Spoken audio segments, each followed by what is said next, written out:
하나님 말씀은 신약성경 누가복음 20장 19절에서 26절까지입니다. 신약성경 130쪽, 131쪽이 있습니다. 누가복음 20장 19절에서 26절까지 말씀을 우리 같이 함께 읽겠습니다. 서기관들과 대제사장들이 예수의 이 비유는 자기들을 가리켜 말씀하신 줄 알고 즉시 잡고자 하되 백성을 두려워하더라.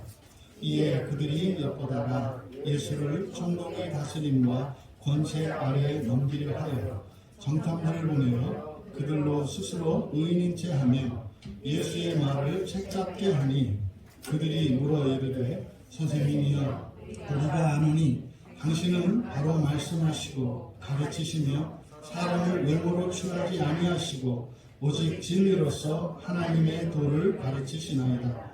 우리가 가이사에게 세를 바치는 것이 옳으니까 옳지 않으니까 하니 예수께서 그 관계를 아시고 이르시되 데나리온 하나를 내게 보이라. 누구의 형상과 글이 여기 있느냐? 대답하되 가이사의 것이니이다. 이르시되 그런즉 가이사의 것은 가이사에게 하나님의 것은 하나님께 바치라 하시니 그들이 백성 앞에서 그의 말을 능히 책잡지 못하고 그의 대답을 놀랍게 여겨 침묵하니라. 아멘. 우리 잠시 기도합니다. 거룩하신 하나님, 주의 구원의 은혜가 필요하고 주님의 위로가 필요하여 또한 주님의 은혜에 감사하며 하나님을 예배하기 위하여 나온 사랑하는 주의 자녀들이오니 이 시간 말씀으로 주의 자녀들을 위로하시고 은혜를 내려 주셔서 참으로 말씀과 함께 능력을 베푸시는 그 하나님의 구원의 은혜를 누리는 이 시간 되게 하옵소서. 저희들의 마음을 열어 진리에 거스르지 않게 하여 주시고 어둠의 권세들 틈타지 못하게 하여 주셔서 하나님의 진리로 구원하시려는 하나님의 선하신 뜻이 이 시간 이곳 가운데 임하게 하옵소서. 감사하며 예수님의 이름으로 기도하옵나이다. 아멘. 거룩한 주일 예배에 참석하신 여러분 모두를 환영하며 축복합니다.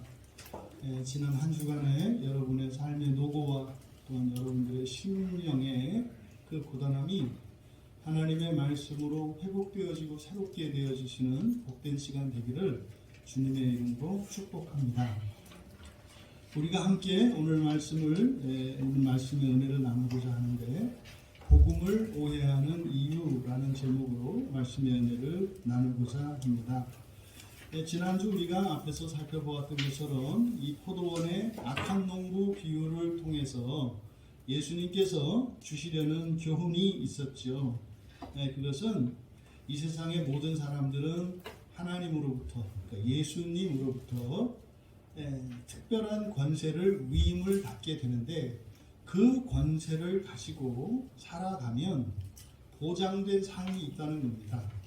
그 권세를 가지고 살아가면 보장된 인생. 그러니까 여러분, 예수를 믿고 살아가는 사람들에게는요, 이 세상이나 여러분의 출생 배경이나 환경, 또 여러분의 과거와 상관없이, 또 미래에 닥칠 어떤 시험과 환난과 상관없이 절대적으로 여러분들에게 확보된 그런 보장된 인생이 있다는 겁니다. 이것이 예수를 믿는 사람들에게 주어진 권세예요.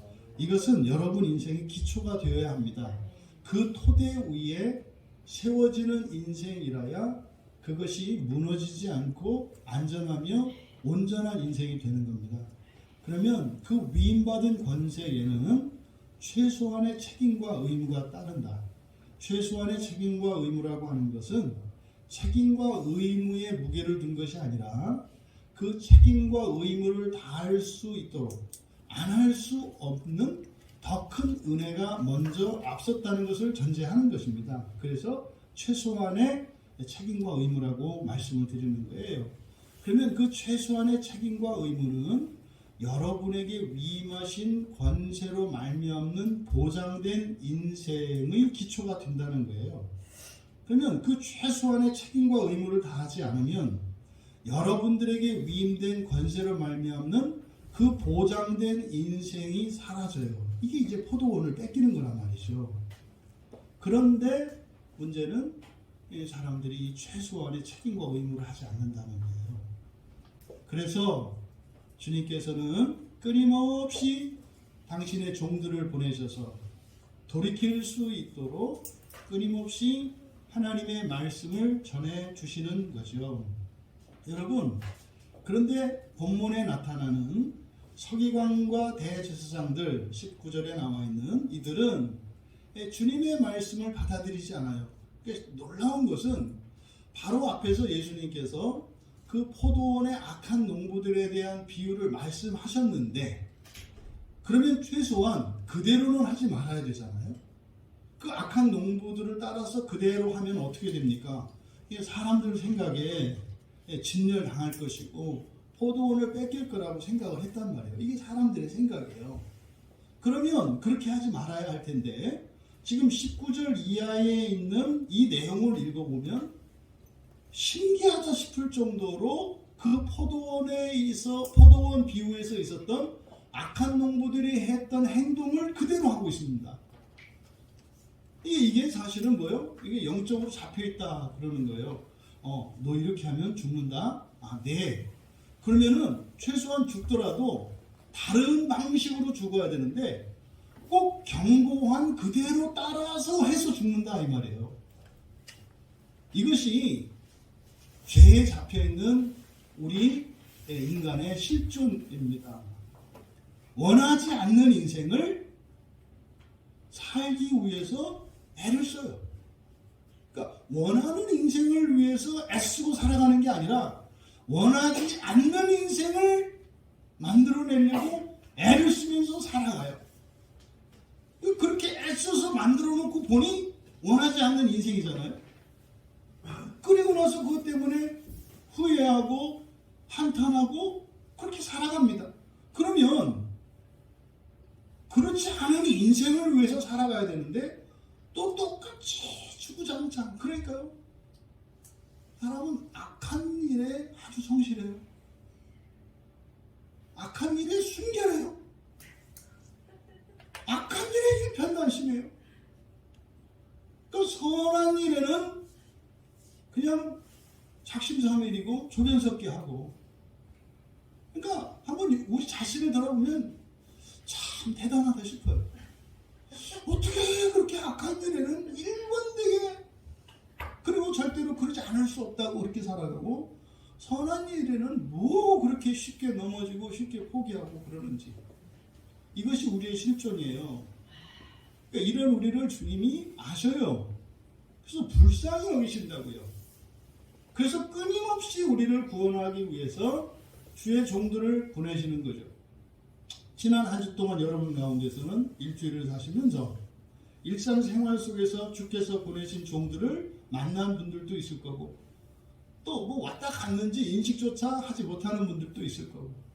그래서 그 하나님의 음성을 듣고 그 말씀에 순종하며 여러분의 일주일의 삶을 통해서 이렇게 변화되고 회개한 그런 분들도 있을 테고, 오히려 그것 때문에 그것에 반하여 더 악해진 사람들도 있을 수 있습니다. 지난 한 주일을 어떻게 살았든지 간에 이 시간 이 예배를 통하여 하나님께서 온전케 하시는 그 은혜가 우리 모두에게 임하기를 바랍니다. 아멘. 본문에 나타난 서기관들과 대제사장들, 이제 다른 성경에서는 헤롯 당원들과 바리새인이라고 이야기를 해요. 왜 헤롯 당원과 바리새인들이라고 하냐면, 바리새인들과 헤롯 당원들은 서로 의견이 다른 사람들이에요. 우리로 말하면 바리새인들은 그냥 독립군 이렇게 생각하시면 돼요. 우리나라가 예전에 일본에게 우리의 주권을 뺏겼을 때가 있었잖아요. 그때 우리나라 독립을 위해서 애쓰던 민족주의자들이 있어요. 그 대표적인 분들을 독립군이라고 하잖아요. 그 전투에 직접 참여한 사람들을. 이런 사람들이 바리새인이라고 보시면 돼요. 헤롯 당원은 뭐냐면 흔히 말하는 친일파 이런 겁니다. 우리나라가 이렇게 사는 것보다는 그냥 일본의 그냥 식민지로 사는 게 훨씬 더 자유롭고 잘 살아. 뭐 이런 생각을 가졌던 사람도 있죠. 이런 사람들을 입에 뭐 친일파, 내국노 뭐 이렇게 이야기한단 말이에요. 그러니까 이 헤롯 왕과 바리새인은 그런 관계입니다. 근데 이제 다른 성경은 그렇게 얘기하는데 지금 누가는 그냥 서기관들과 대제사장들이다 이렇게 얘기를 해요. 그러니까 이 둘의 관계가 다른 복음서에서 마태복음이나 마가복음에서와 같이 적대적인 관계가 아닌 것으로 누가는 설명을 해요.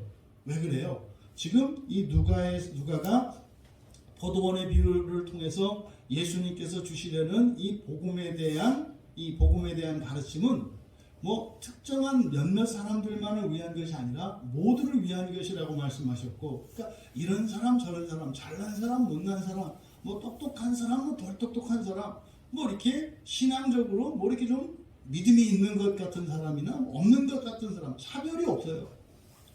그러니까 예수님의 구원이 필요한 것은 똑같다. 그래서 그런 점을 누가는 나타내기 위해서 이렇게 대립관계에 있는 사람이 아니라 그냥 똑같이 뭐 이렇게 성전을 섬기는 사람들로 나타내고 있습니다.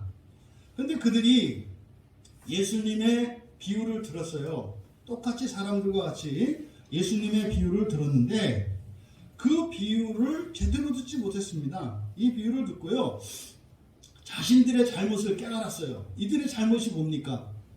성전에서 이스라엘 백성들의 죄를 사해주고 제사를 통해서 속죄해주고, 그래서 하나님과 관계를 회복시켜 주셔서 이 땅에 있는 자원이 아니라 하늘에 있는 복과 은혜로 살아갈 수 있게 하는 아주 중요한 사명을 맡고 있었는데 그걸 소홀히 하고 있었단 말이에요. 그 성전에서 그저 주머니나 좀 채우려고 하는 이런 생각을 가지고 장사꾼들과 야합을 해서 자릿세를 받으며 성전의 일부를 내어주는 이런 일들이 있었다 이 말이죠. 그러니까 이들은 예수님의 말씀을 듣고 자신들의 잘못을 깨달았어요. 그래서요, 이 비유는 자기들을 가리켜 말씀하신 줄 알았다 이렇게 얘기를 해요. 그러니까 아이고 저 예수가 내가 돈 받은 거를 안 해? 뭐 이런 거죠. 그러니까 어떻게 되겠습니까? 입을 막아버려야 되지 않겠어요? 이게 들통이 나면 자리를 뺏기잖아요. 그래서 어떻게 했다? 즉시 잡고자 하되. 여러분 그러지 않아요? 여러분 가족에서도 여러분이 이제 뭐 뭔가를 잘못했는데 여러분 가족 중에 누구 한 사람만 알아. 뭐 예를 들어 형제간에 뭐 형이 잘못했는데 동생만 알아. 엄마 아빠 없을 때 있었던 일이거든요. 근데 엄마 아빠가 들어오고 나니까 엄마 그랬을 때 형은 동생을 딱 쳐다보게 되죠. 엄마 그랬을 때 뭐요? 저것이 아까 낮에 있었던 얘기를 하려고 그러나? 뭐 이런 거잖아요. 뭐 배고파요. 그러면 뭐 이렇게 가는 거 아니에요? 근데 이 동생이 형의 잘못을 알고 말하지 않으면 괜찮은데 자꾸 거슬리는 거예요. 어떻게 또 뭐 아빠 이렇게 엄마 이렇게 부를 때마다 불안한 거죠. 그런데 지금 여기서 보면은 예수님이 노골적으로는 아니지만 비유를 통해서 이 비유를 들은 사람들은 야 이거 다 우리 얘기라고 사람들이 알겠구나 이렇게 생각을 한 거죠. 이 서기관들과 대제사장들이 말입니다. 그래서 예수님의 입을 막아버리기 위해서는 뭐 감옥에 잡아 넣어야 돼요. 요 얘기를 한 겁니다. 그래서 즉시 잡고자 하되. 근데 백성을 두려워했더라. 두려워했대요. 그런데 이들이 두려워한 것은 주님이 아니라 누구를 두려워해요? 백성을. 이상하잖아요. 아니 왜 성전을 섬기는 이 대제사장들과 서기관들이 성전의 주인 대신 하나님을 두려워해야지 왜 사람을 두려워하냐 이 말이에요. 그럼 이들이 사람을 두려워한 이유가 뭐겠어요? 자기 직장 잃을까봐, 성장 직장 잃을까봐. 그러니까 이런 일이 실제로 교회 안에서 많이 일어나요. 목사들이요, 저와 같은 목회자들이 성도들을 두려워하는 일이 생기게 되면요 어떻게 될까요? 그럼 여러분들의 마음을 읽어서 여러분의 마음을 시원케 하기 위해서 이제 이 설교를 할 때 여러분을 감동시키려고 노력을 해요. 여러분들을 기쁘게 만들려고 노력을 해요. 왜요? 백성들을 두려워하기 때문에. 그러면 이제 큰일 난 겁니다. 이제 큰일 난 거예요. 아니 여러분 바꿔서 생각을 해보세요. 여러분이 심각한 질병에 걸렸고요. 병원에 찾아가는데요. 이놈의 의사는 무조건 괜찮다고 하는 거예요. 아 괜찮아요. 괜찮아요. 그는 소화불량이고요. 아유 뭐 사람들 다 왔다 갔는데요. 뭐 괜찮아요. 괜찮아요. 뭐 이렇게 얘기를 해주는 거죠. 근데요. 몸에는 지금 심각한 병이 깊어지고 있는데 괜찮다는 거예요. 근데 얼굴을 보면 시커매지고요. 자꾸 빼짝빼짝 말라가고요. 막 이러는데 병원 가면 괜찮다는 거예요. 그래서 그 옆에 병원 간 거죠. 왜요? 아픈데 괜찮다고 하니까 다른 병원 찾아가야 되지 않겠어요? 그랬더니 뭐 지금까지 뭐하고 살았느냐, 정신이 있느냐 없느냐, 어떻게 몸 관리를 이렇게 했느냐 막 폭격을 퍼대는 거예요. 한편으로 맞긴 맞는데 기분이 나빠요. 내가 아픈 건 맞긴 맞는데 지가 뭐라고 내 인생을 가지고 들었다 놨다 하고 이러네 말이죠. 그래서 한편으로 맞긴 맞는데 집으로 돌아오면서요. 의사가 너밖에 없냐? 내 다시는 너한테 안 간다? 이러고 집에 가는 거예요. 그리고 나서 어떻게 해요? 그러니까 그리운 사람이 생각이 나요. 그래도 구관이 명관이라고 그냥 내가 이렇게 다니던 병원이 최고구나. 갔더니 어떻게 해요? 그 의사가 왜 또 지난주 안 보이셨냐고. 오늘은 뭐 혈색이 좋아지셨다고. 뭐 나이도 젊어 보이고. 그래요? 좋아지시는 것 같다고. 야 이게 뭐라 마음 먹기 나름이라고. 이렇게 해서 그 병원 가다가 죽었다는 거 아닙니까? 여러분 이게 지금 교회 이야기예요. 제가 자꾸 다른 교회를 공격하는 것 같고 무슨 저 잘났다고 하는 거 그런 얘기가 아니고요. 되게 마음이 아파요. 네, 뭐 이제 라디오 방송에서도 설교도 들어보고 또 저도 이제 이 교회 저 교회 설교들을 들어본단 말이에요. 왜? 제가 가고 있는 길이 바른 길인지 또 이 시대의 이런 영적인 분위기가 어떤지를 알아보려고 뭐 여러분들이 신문을 보듯이 저는 이제 교회 소식들을 본다고요. 근데 지금 자꾸 너무 마음이 아픈 거예요. 그러니까 정말 우리 교회의 사명이 굉장히 시급하구나 이런 거를 자꾸 느끼는 거죠. 지금 이들이 서기관과 대제사장들이 예수님 말씀을 들었으면 그 잘못을 알았으면 사람을 볼 게 아니라 하나님을 봐야죠. 하나님 잘못했어요. 이거 고쳐주세요. 이렇게 나가야지. 왜 사람들을 보느냐 이 말이에요. 그러니까 사람들을 보니까 두려웠다. 이거는 뭡니까? 밥벌이가 두려운 거고요. 이 세상의 사람들의 평판과 이런 명예, 자신들이 지금까지 누려왔던 이런 기득권을 뺏길까봐 두려운 거예요. 이게 백성들이 두려웠다는 거죠. 그런데요, 예수를 잡긴 잡아야 되는 거죠. 그래서 20절에서 뭐라고 합니까? 그들이 엿보다가 예수를 총독의 다스림과 권세 아래 넘기려 하여 정탐들을 보냈다. 여기서 총독의 다스림과 권세 아래 넘긴다. 재판이에요, 재판. 죄를 뒤집어 씌워가지고 재판을 걸어서 감옥에 보내려고 했다 이 말이에요. 그러니까요, 죄인으로 만들어야 되잖아요. 죄인으로. 그때 그래서 이들이 이제 사람을 보내서 예수의 말을 책잡게 하니, 그러니까 예수님의 말이 법에 저촉되는 말을 하게 해서 그 말을 가지고 고발을 해서 감옥에 가두려고 했다. 이 말이에요.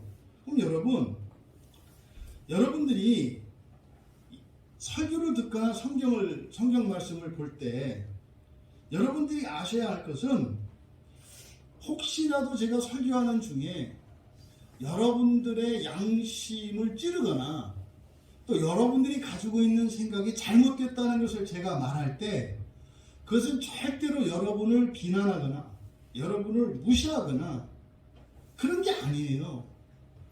일단 제가 성경의 말씀을 가지고 여러분에게 성경 말씀을 전할 때 여러분에게 그런 생각이나 그런 느낌이 들면 여러분들은 꼭 생각하셔야 돼요. 지금은 여러분 맨정신이시니까 받아들일 수 있잖아요. 그럴 때 되면 뭘 생각하셔야 돼요? 하나님이 나를 고치셔서 더 온전케 하시려는구나, 이렇게 받아들이셔야 되는 거지. 의사 선생님이 여러분에게 이거 지금 어디가 안 좋으니까 뭔 드시지 말고 뭔 어떻게 하세요 그랬을 때 간섭하고 여러분들이 정말 엉망진창으로 인생을 살았다고 비난하는 게 아니라, 어쨌든 지금 당장 몸의 상태가 심각하니까 건강을 회복하자고 하는 얘기지, 여러분을 무시하는 것도 아니고 의사가 잘난 척하는 것도 아니에요. 아니요. 목사가 뭐 여러분보다 나은 게 뭐가 있겠어요. 지난 한 주일 얼마나 애쓰셨어요, 여러분. 응? 가족들을 섬기고 인사 다니고 또 주중에 또 출근하시고 일하시고 또 가정을 돌보시고 얼마나 애쓰십니까? 하루 24시간을 꽉 짜서 살아가시잖아요.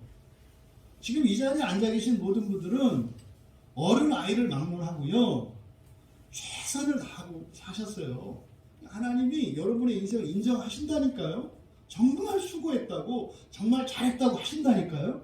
근데 지금 여기서 칭찬 듣는 게 문제가 아니잖아요. 온전케 되는 게 우리의 목표잖아요. 그래서 잘했다, 너무 애썼다, 그런데 이건 이렇게 하고 이건 이렇게 하고 이렇게 하시는 것은 틀렸다, 잘못했다, 이것이 아니라 뭐예요? 여러분의 인생을 더 존귀하게 하고 부유하게 하시고 여러분이 원하는 인생을 살아갈 수 있도록 도우시려는 거잖아요. 이것을 여러분들이 기억하셔야 돼요. 그런데요, 이렇게 도와주시려고 하는 이 복음이지 않습니까? 좋은 말입니다. 그걸 기뻐해야 되는데 기쁘지가 않아요. 그래서 오히려 감사하고 기뻐해야 되는데, 보세요. 병원 갈 땐 여러분 돈 내고 가서 얘기를 듣잖아요. 예수님이 지금 무슨 돈을 받았어요? 뭐 감자 하나를 뭐 얻어먹었어요? 뭐 했어요? 아니에요. 물론 돈줄을 끌어놓긴 했어요. 장사꾼들 다 내쫓았으니까. 응? 이들 입장에서는 손해봤다고 생각할 수 있어요. 그런데 직접적으로 예수님이 어떤 이득을 취한 건 아니잖아요. 그러면 그 의도를 순수하게 받아들이고 감사하고 기뻐해야 하는데 그러지 않아요. 오히려 지금 백성들 눈치를 보게 됐고 두려움이 이들 마음속에 일어났다는 거죠. 여러분, 이렇게 잘못된 감정, 거짓 감정에 사로잡히게 되면 잘못된 판단을 내리게 됩니다. 그때부터는 다 잘못되는 거예요. 방향이 바뀌었기 때문에, 선한 것을 악한 것으로 받아들였기 때문에 이미 모든 판단은 잘못된 판단을 내리게 되어 있어요. 그러면 어떻게 될까요? 상대방의 진심을 그대로 받아들이지 못하게 되고요.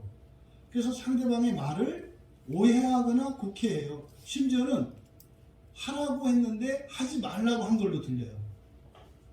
나중에 보면은요, 지금 예수님께서 뒤에 22절에 가면 이제 뭐 가이사에게 세금을 바치는 게 옳습니까? 그랬을 때 뭐라고 그랬냐면 25절에 가면 가이사 것은 가이사에게 바치고 하나님의 것은 하나님께 바치라고 그랬어요. 그러니까 가이사에게 바치라고 그랬어요? 바치지 말라고 그랬어요?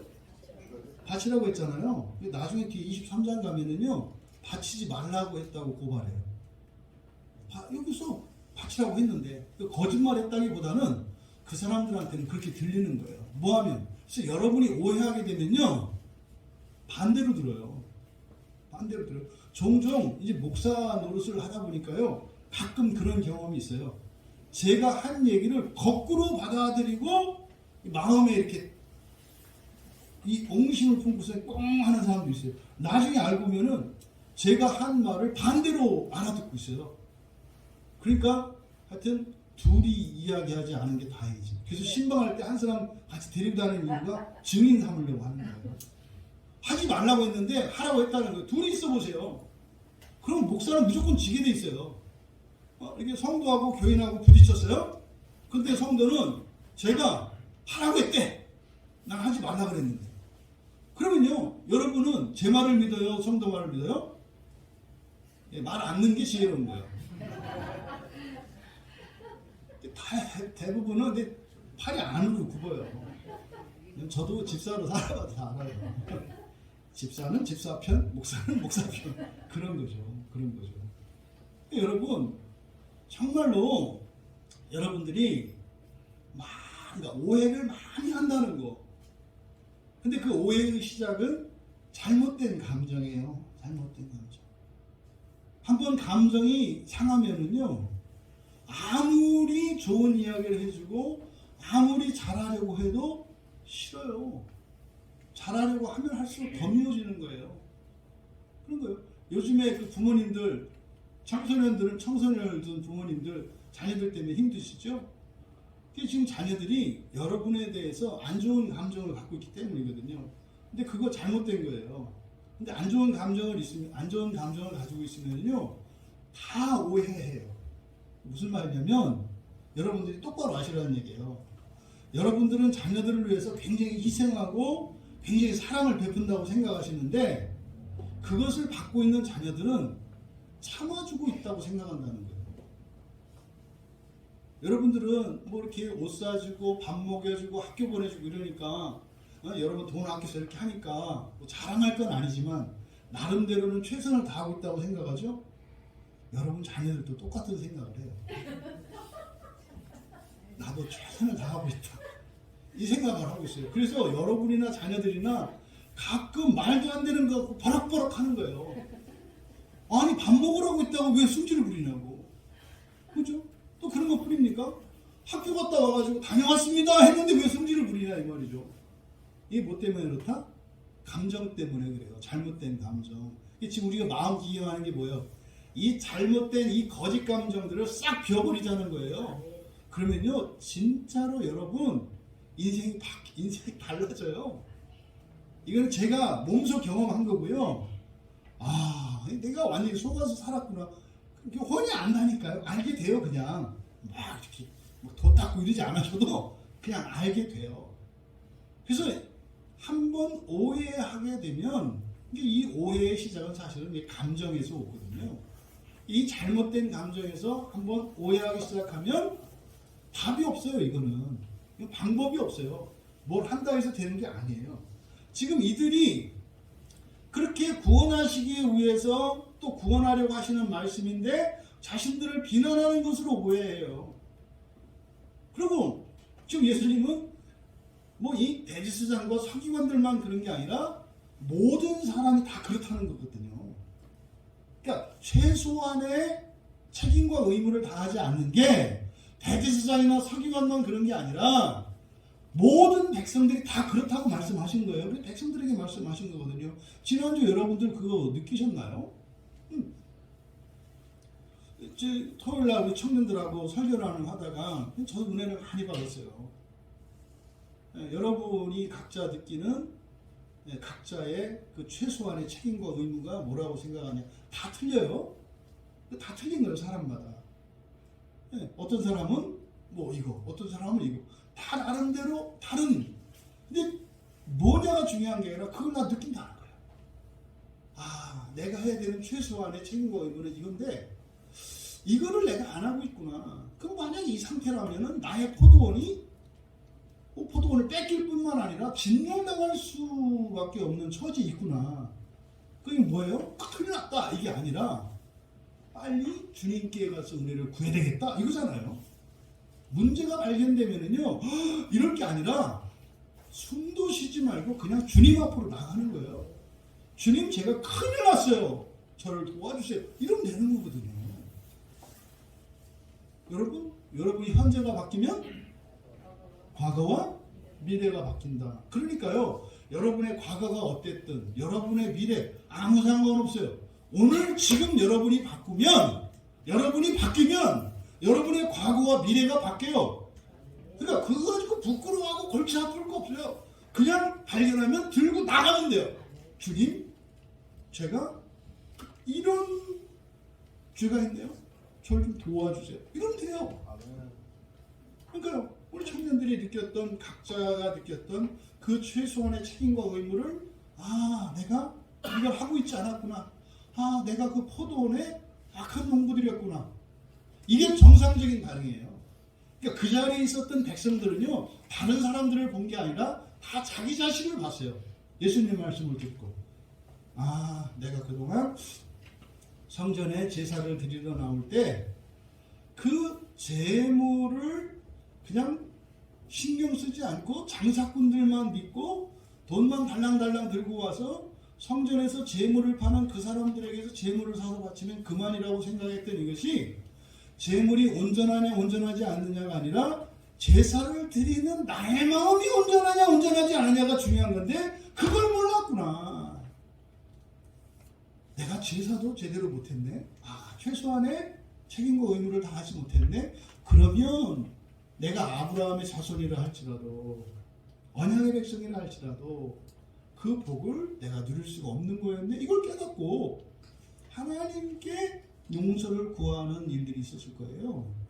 그런데 이 대제사장과 서기관들은 자기들에 대해서만 예수님이 지적한다고 말씀하신 거예요. 이게 무슨 말? 그러니까 이 사람들은 자기를 보는 게 아니라 뭘 봐요? 주변을 봤단 말이죠. 큰일 났잖아요. 이게 지금 이들의 상태입니다. 왜 이런 오해를 한다고요? 이게 전인격적으로 문제가 있어요. 그래서 인격적이다라고 할 때는 우리의 이성, 지성이죠. 우리의 지성과 우리의 감성과 우리의 의지, 이걸 통틀어서 인격이라고 얘기를 하는 거예요. 지성과 감성과 의지. 지성은요, 생각이죠. 감성은 느낌이죠. 의지는 행동입니다. 이 세 가지 면에서 전부 잘못 생각했기 때문에 이 원인이 인격에 있어요. 그럼 먼저 이 지성적으로 어떤 생각을 잘못했을까요? 근데 이 잘못된 이 지성의 지성적인 원인, 그것은 뭐냐면 성경과 그리고 그들이 가지고 있는 교리들이 잘못된 거예요. 성경에 대해서 틀린 지식을 갖고 있고 그들이 가지고 있는 교리가 잘못된 거예요. 이게 지성적인 오류예요. 그러니까 여러분들이 가지고 있는 이 지식을 가지고 그 정보를 가지고 판단을 하잖아요. 여러분 그런 거 있잖아요. 대표적인 거. 여러분이 냉장고를 딱 열었어요. 그랬더니 우유가 유효기간이 2월 3일인 거예요. 지났잖아요, 날짜. 그쵸? 저희 집은 안 버려요. 그냥 먹어요. 근데 여러분들 중에 그냥 버리는 분이 있다면 그 우유 참 아까운 거거든요. 안 버려도 되는 거거든요. 근데 여러분들은 어떤 생각을 가지고 있어요? 유효기간이 절대적이라고 생각을 하죠. 유효기간이 지나면 이걸 먹으면은 건강에 해롭다라는 지식을 가지고 있잖아요, 전제를. 근데 전혀 아니거든요. 냉장고에서 보관하는 것은요, 뭐 일주일에서 열흘 정도까지 가도 그렇게 상관이 없대요. 더더군다나요, 뭐 이게 아이들의 과자 뭐 이런 거는 뭐 거의 유효기간 없는 게 더 많거든요. 근데 법적으로 그걸 명시하게 되어 있기 때문에 기록되어 있어요. 그렇다고 해서 모든 거 유효기간 없다는 건 아니에요. 절대적이지 않다고 말씀을 드리는 거예요. 그러니까요, 저희 집 같은 경우에는 뭐 유효기간이 뭐 한 5일, 일주일 지난 거는 그냥 먹어요. 근데 이거는 절대로 먹으면 안 된다는 집은 어떻게 했어요? 그걸 다 버리겠죠? 돈을 낭비하는 거고 자원을 낭비하는 거겠죠? 이게 지성적인 원인이에요. 그래서 성경에 대해서 여러분들이 잘못 알고 있으면 그 피해를 고스란히 여러분들이 당하게 돼 있는 거예요. 그래서 성경 지식이나 교리에 대한 정확하고 바른 지식이 너무나 중요하다. 너무나 중요하다. 두 번째로 정서적인 원인이죠. 여러분 감정적인 이 정서적인 원인은 어떻게 나타나냐면 여러분 감정은 정말로 복잡하거든요. 지금은 처음 시작은 이게 한 4가지 덩어리로 나뉘어 있었는데 지금 뭐 수백 수천 갈래로 감정이 나뉘어 있어서 그래서 이 감정의 수만큼 정신병의 수가 생겨요. 감정의 숫자가 정신병의 숫자라고 생각하시면 돼요. 그러면 이 잘못된 감정은요 어떻게 나타나냐면 좋다 싫다로 나타나요. 좋다 싫다로. 그러니까 누가 미워 그러면 어때요? 그런 사람은 싫어. 어떤 사람을 사랑해 그럼 그 사람은 어떻게 해요? 좋아요. 또 누구를 만나면 수치스러워. 저만 잘난 체하고 막 나를 무시해. 막 수치감을 줘. 그런 사람 만나면 어때요? 싫어요. 재수없죠. 재수없죠. 또 어떤 사람을 만나면요 나를 막 띄워줘요. 어때요 그러면? 좋아요. 그래서 이런 모든 감정들은요, 좋고 싫은 것으로 나타내거든요. 근데 좋고 싫은 원인이 그러니까요, 굉장히 달라요. 어떤 사람은 돈이 많아서 좋고요. 어떤 사람은 내가 무슨 말을 해도 그냥 끝까지 다 들어줘서 좋고요. 네. 어떤 사람은 내가 어려울 때 도와달라고 하면 다 도와줘서 좋아요. 근데 저 사람이 돈이 많아서 좋은데 나는 안 주니까 싫어요. 그 많은 건 뭐예요? 날 줘야지. 그러니까 이게 좋은 것과 싫은 것이 다 섞여 있거든요. 그래서 이 감정적인 원인, 이 대제사장과 서기관들은 예수님이 어때요? 싫어요. 싫어요. 그럼 이들이 예수님을 싫어한 이유, 이들이 백성들을 두려워했다고 그랬으니까 자기 자리를 뺏길 것 같아요. 자기 자리를 뺏길 것 같아요. 그래서 예수님이 싫어요. 그러니까 이런 감정적인 원인은 싫음에 있어요. 싫음. 그래서 여러분들이 누군가를 싫어할 때는요, 잘 생각해 보셔야 돼요. 왜 싫어하는지. 그러니까 그 사람을 싫어하는 게 아니라 그 사람의 죄를 싫어하는 거거든요. 그 사람의 무엇을 싫어하는 거예요. 그거지. 그 사실은요, 많은 분들이 99가지를 좋아하는데 한 가지 때문에 싫어할 수도 있고요. 99가지를 싫어하는데 한 가지 때문에 좋아할 수도 있어요. 그러니까 싫고 좋음이라는 것은요, 매우 비합리적이에요. 그래서 싫고 좋음을 여러분들이 이성적으로 잘 판단해서 정리하셔야 돼요. 99가지가 좋고 한 가지가 싫으면 이 사람은 내가 좋아하는 사람이에요? 싫어하는 사람이에요? 좋아하는 사람이에요. 99가지가 싫고 한 가지가 좋으면 이 사람은 내가 좋아할 사람이에요? 싫어할 사람이에요?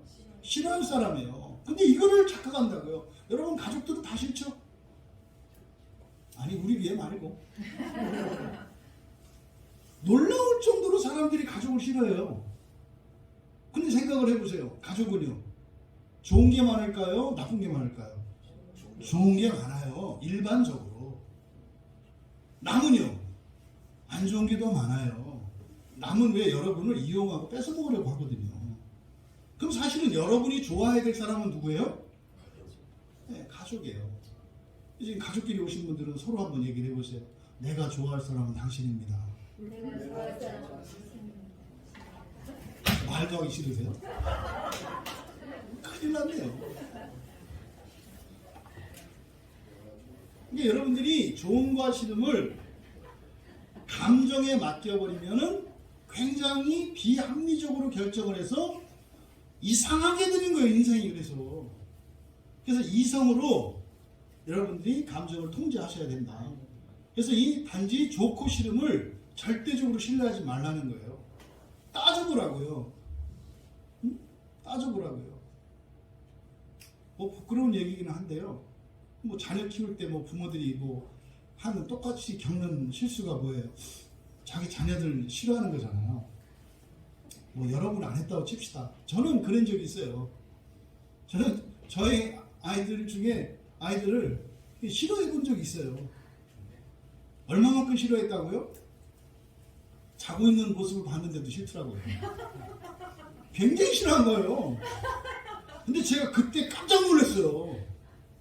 그러니까 그때 깨달은 거예요. 하나님이 그때 깨닫게 해주신 거예요. 평소에는 내가 우리 애들을 싫어하는 게 정상이고 오히려 나를 합리화했어요. 근데요, 자고 있는 애를 싫어할 이유는 없잖아요. 그리고 나서 그때 제가 정신이 번쩍 들었어요. 미쳤구나. 아니 하루 지쳐서 자고 있는 애를 어떻게 미워해요? 그래서 제가 그날 머리맡에서 정말로 울면서 회개했어요. 그리고 생각을 해봤죠. 내가 진짜 우리 애들을 싫어하고 미워하나? 아니에요. 한 가지예요, 한 가지. 내가 하지 말라는 그 한 가지를 말 안 듣는 것 때문에 싫어한다고 착각하고 있더라고요. 말 듣는 게 훨씬 많고요. 잘하는 게 훨씬 많고요. 너무 예쁘고 사랑스럽고 귀하고요. 뭘 줘도 안 아깝잖아요. 그만큼 사랑하는 아이를 미워한다고 생각하고 있더라니까요. 감정에 속아서 그런 거예요. 기도하고 나니까 어떻게 됐겠어요? 자고 있는 애가 이뻐지는 거죠. 여러분, 대부분 여러분들에게 가지고 있는 이 시름의 원인이 잘못된 감정에서 와요. 그것을 잡으셔야 한다. 그리고 의지적인 원인이 있어요. 의지적인 원인은 뭐냐면 우리의 행동과 습관, 또 이런 제도와 관습이 불완전하고 잘못되었다는 것을 깨달았음에도 불구하고 하던 대로 익숙한 대로 하려고 고집 부리는 의지가 있어요. 그냥 이렇게 우리 민재가 따라서 하기 때문에 이제 오셨습니다. 그래서 고집스럽게 하려는 거죠. 고집스럽게 가지 말아야 할 곳이거든요. 그런데 가지 말아야 되잖아요. 그런데 가고 있어요. 그래서 옛날 보면은 삼국시대 김유신이 자기가 좋아하는 말을 어떻게 해요? 목을 베버리잖아요. 의지적인 결단이에요. 안 되니까. 그래서요, 의지, 다시 말해 우리의 습관을 고칠 때 이건 의지의 문제거든요. 이거는요, 쓴맛을 봐야 알아요. 그래서 여러분들이 어떤 버릇이나 습관을 고치려고 하는데 안 고치잖아요. 굶기세요. 최고 좋아요. 굶기는 게 최고 좋아요. 굶기는 게. 제가 가끔 금식하거든. 아, 목사님이 또 못된 버릇을 못 고치셔서 저러시는구나. 이렇게 하시면 돼요. 여러분 스스로 재간을 매기는 거예요. 일시적으로 그런 금욕적인 생활이나 자유를 억압하면 그때라야 의지가 조금 고칠 마음을 가져요. 이렇게 바꿔야 돼요. 그래서 이런 우리의 지성과 감성, 의지적인 원인에 의해서 우리가 오해하게 된다라는 거. 그러니까 이 세 가지 중에 무엇 한 가지만이라도 우리가 가지고 있으면 오해를 하게 돼요. 그래서 전인격적인 변화가 일어나지 않으면 오해가 사라지지 않습니다. 그러니까 일시적으로 오해하고 있구나 깨달을 수 있어요. 그런데 조금 있다가 똑같이 반복되는 것은 뭐예요? 아직 전인격적으로 그 원인이 해결되지 않았기 때문이라는 거죠. 그런데 이런 인격적인 원인만 있는 것이 아니라 영적인 원인도 있어요. 여러분 항상 잊지 마세요. 지금 이 시간 이 자리에도요, 천사도 있고 귀신도 있어요. 여기에. 천사는 그냥 여러분들이 이렇게 설교를 들을 수 있고 설교 가운데 주신 하나님의 말씀을 듣도록 도와요. 이렇게. 근데 귀신은 어떻게 해요? 자꾸 천사의 손을 치우고요, 엉뚱한 생각들, 엉뚱한 감정들을 일으키게 만들어요. 여러분이 일주일 내내 그래요. 우리가 사는 동안 그래요. 사는 동안. 이 영적인 원인이 있다는 거. 그래서 여러분들이 꼭 기도해야 하실 거. 오늘 하루 매일 아침에 눈 뜨고 기도하시거나 여러분이 일과를 시작할 때 기도하셔야 될 거. 하나님, 악한 영들이 나의 인생에 개입하지 못하게 하옵소서. 선하고 거룩한 영들로 나와 함께 동행하게 하옵소서. 이 절대적으로 필요해요. 그는 여러분들의 어떤 의지나 이것과 상관없이 외부에서 오는 이런 환난들을 막는 기도를 하셔야 된다 이 말이에요. 이게 영적인 원인이다. 그러면 내가 인격적으로 문제가 없는데도 그럴 수 있어요. 그게 없는데도 여러분들이 오해할 수 있다 이 말이에요. 무엇 때문에? 영적인 원인으로. 그러면 여러분이 아무런 문제가 없는데도 이렇게 오해가 될 때가 있어요. 그럴 때 여러분들이 알아채셔야죠. 아, 내가 지금 영적으로 시달리고 있구나. 영적으로 시달리고 있구나. 이걸 깨달아요. 그럴 때는 어떻게 해야 될까요? 바로 저에게 연락을 하셔야 되는 거예요. 목사님, 기도해 주세요. 그리고 교회 단톡방에 올리는 거예요. 제가 영적으로 지금 시달리고 있습니다. 저를 좀 도와주십시오. 그러면요, 그걸 보면은 전화하는 거 아니에요? 무슨 일이에요? 이렇게 묻지 말고 그냥 기도하세요. 뭐 알아야 기도하지. 뭐 알아서 뭘 기도해. 그냥 기도할 수 있잖아요. 하나님, 누구누구 집사님이 영적으로 지금 시달린대요. 악한 영들을 멸해 주시고 주의 천사들을 보내주셔서 도와주십시오. 하나님의 말씀이 생각나게 해주시고 은혜를 주십시오. 이렇게 기도하면 돼요. 오래 그렇게 안 하셔도 돼요. 그렇게만 기도하면 돼요. 이게 여러분 그리스도인들이 살아가는 방식이에요. 인간관계에서 어려워요? 회사에서 무슨 일 때문에 어려워요? 아무런 특별한 일도 없는데 굉장히 힘들고 몸이 지쳐요? 영적인 일이라니까요. 그럼 단톡방에 올리는 거다. 그때 여러분들이 경험을 하셔야 돼요. 단톡방에 올리고 났는데 이상해. 몸이 가벼워져. 기분이 좋아져. 아, 이거구나. 아, 기도하면 이게 기도가 그냥 생각이나 이런 게 아니라 정말로 내 몸과 마음과 삶의 환경을 바꾸는구나. 아, 이 영적인 원이라는 게 진짜 있구나. 이걸 여러분 느끼셔야 돼요. 이거는 보이지 않고 감각이 안 되기 때문에 삶 속에서 일어나는 어떤 규칙성을 가지고 여러분들이 그걸 깨달으셔야 돼요. 이거를 영적 분별력이라고 하는 거예요. 그러니까 우리 40대 후반에서 50대 우리 여성 자매님들, 네? 갱년기 이런 얘기 제발 하지 마라. 대부분 영적인 원인이 더 많아요. 아니 옛날 조선시대 여인들은 갱년기가 없었나?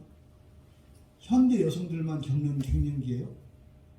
조선시대에 어떤 여자가 갱년기 가지고 명함 내미는 사람이 있었을 것 같아요? 영적인 거예요. 그렇다 해서 그 호르몬의 변화로 일어나는 여러분의 몸의 변화나 힘듦을 모르는 게 아니에요. 근데 그것은 그것이고 그것이 여러분의 가족관계나 사회생활에 영향을 미칠 만큼은 아니다 이 말이에요. 그게 이용당하는 거예요. 여러분들이 몸이 아프다 그래서 그것 때문에 여러분 주변에 있는 모든 사람들이 여러분에게 굽신굽신해야 돼요? 아니잖아요. 여러분이 일시적으로 뭐가 힘들어졌다 그래서 모든 사람들이 여러분을 다 이해하고 그렇게 해야 돼요? 다른 사람도 그런 거 다 있거든요. 그거는요, 각자가 지고 가는 자기 십자가죠. 근데요, 알아서 챙겨주는 거죠. 뭐 우리 집사님이 요새 보니까 뭐 예배 시간에 뭐 옷을 벗었다 입었다 뭐 얼굴이 빨갰다 하였다 이렇게 보니까 아 때가 왔구나. 그거 힘든 거 아니까 하나님 우리 집사님이 갱년기를 너무 심하게 앓지 않게 해주세요. 그러니까 이 갱년기라는 게 애들 사춘기 생기고 나서 생긴 거예요. 아시나요? 교회 안에 있는 청소년들이 마치 그 청소년기에는 반드시 무슨 사춘기를 거치면서 막 이렇게 뭐 부모 말 안 듣고 뭐 못된 짓을 해야 되는 것처럼 그거 안 하면 안 되는 것처럼 교회 안에 그런 분위기가 조성이 됐거든요. 근데 부모들이 그거 보니까 어때요? 부러워요. 야, 저런 자격증 하나 있었으면 좋겠다. 그래서 어른들이 만들어내는 게 그 갱년기라는 자격증이에요.